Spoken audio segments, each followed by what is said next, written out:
all the listeners right now, if not you listening this moment right now, can immediately think of a time thief. Oh, sure. Okay. And so I know that person's already popped in their mind and they're thinking, okay, Randy, I want to read the book. I'm going to buy the book, but give me like just a practical tip right now. How do I say something respectful to them to say, hey, knock it off? Right. What's maybe a good sentence stem or an example of an approach? So there's a step that goes into this before you can actually have that conversation. So one of the things that I advocate in the chapter is do a calendar audit. So actually print maybe the last 2 weeks of your calendar, like physically print it. And I want you to go through with a highlighter. And I want you to highlight every meeting, every phone call, everything that you did during those days that you look back and say, gosh, that was not a productive use of my time. And then you also want to identify who invited you to that call or meeting or whatever. So that's where you get your list from. And then when you're sitting down with these individuals, again, notice I said respectful candor. So I'm sitting down with Brandon and maybe the conversation goes like this. Hey, Brandon, listen, I wanted to, first of all, thank you for always including me in your weekly staff meetings. I know that your intention is for me to be, in the know on what's going on with your team. So thank you. I just want to say thanks. I've really had to realign my priorities of late, and I'm really starting to think about where I spend my time. So I wanted to ask you, would you mind if we take me off the invite list? I'm going to need to catch up with you maybe for a 5 or 10 minute call by the end of the week to see if there's anything I missed. Or we might want to consider sending Jane or Bill from my team. They probably are a little bit more attuned to the work, but I'm not going to be able to attend each week, but I wanted to let you know why. So respectful tone, I was very clear about thanking them, showing gratitude, but then I gave alternatives. I wasn't just saying, stop inviting me, you clown. I mean, that never left my lips. I was respectful and gave you alternatives. That's the thing that makes people cringe about, saying no to anything. They always think there's going to be an adverse reaction. But if you say no with alternatives and you're respectful, it works almost every time. Yeah, I think that's beautiful. And sometimes we're in our own way. Like I have a leader that I was coaching that he was going to these meetings with his team. Then one day he realized, my team's there. Yes. I don't need to be there. Right. They can handle it without me. And he started declining those invites.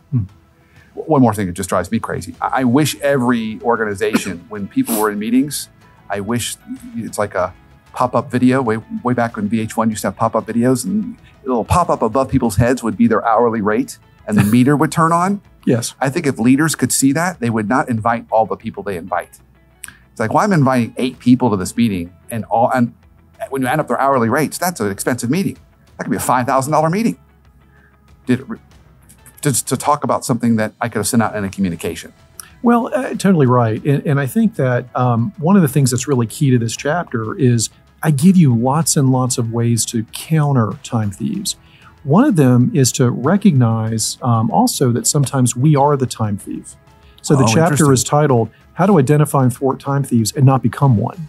So one of the things that I give the reader is sort of a maxim, sort of a thing to think about, is before you invite a colleague to a meeting or a call, this is what you should consider.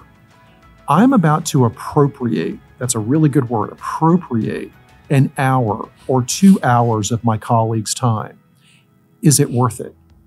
I'm asking them to give up an hour of a valuable 8-hour workday. Can I justify actually inviting them to that meeting, or is there an alternative?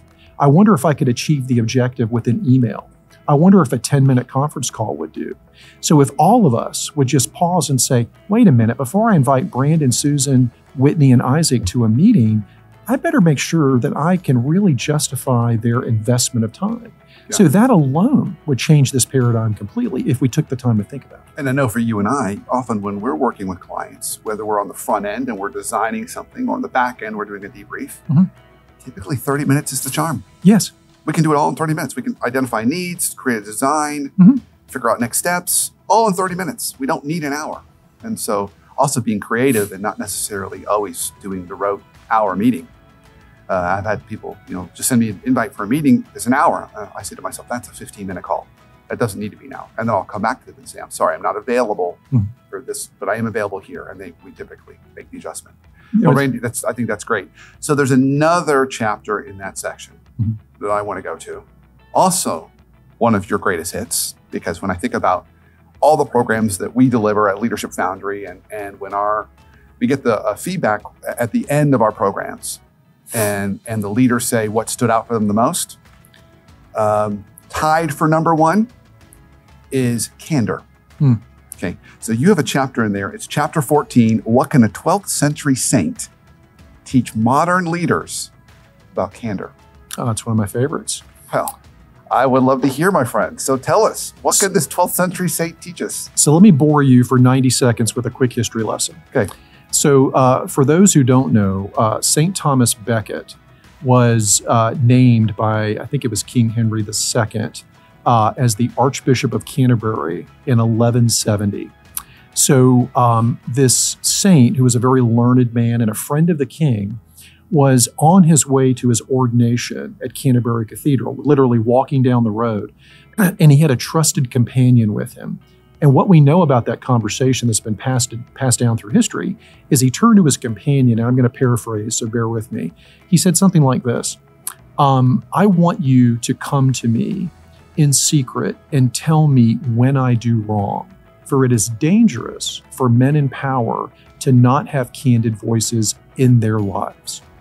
And it's such a riveting statement that has so much application to daily life in the business world, where leaders, when they as they ascend through the ranks and grow in their careers, men or women, they often find that they don't have those candid voices in their lives. They get a lot of lip service.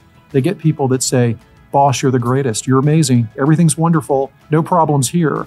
And it's dangerous for those leaders to not have access to candid feedback, to real honest data, to a realistic look at how the company's doing. So the chapter talks about, through the example of St. Thomas Becket, we need to make sure we keep those honest voices in our lives. And one of the things that I advocate, that's one of my favorite strategies, I always coach my clients to do it, is I don't care what your title is, if you're the CEO, CFO, doesn't matter. I want you to be comfortable going into the front lines of your company on a frequent basis and asking the frontline troops, "Hey, what's going on around here? What do you see?" And I also love to go to the newest employees.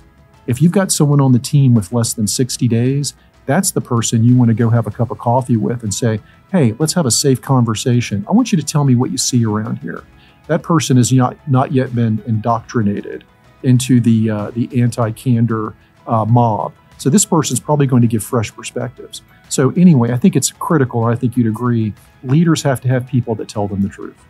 Yeah, so building those relationships, also part of it is when you talk about the kind of St. Thomas Becket, he knew that once that ordination happened, it was going to be really hard to find that candid voice. So he quickly got it before that happened. Yes. Like if you become president or CEO and then now you're looking for candid voices within the organization, it's a little harder. When you get those trusted voices before you get to that level, it'll be a little easier. Yeah, but you also have to look for those honest voices elsewhere. It may not just be in your direct report team. Maybe you find them outside the company. You need to have a group that is always willing to tell you the truth, that give you that candid insight. So I advocate in the chapter, have coaches, mentors, people that can objectively tell you what's really happening. So if you can't find it in your immediate vicinity of your colleagues, maybe you go outside to get it. But you can never fly blind without candid insight.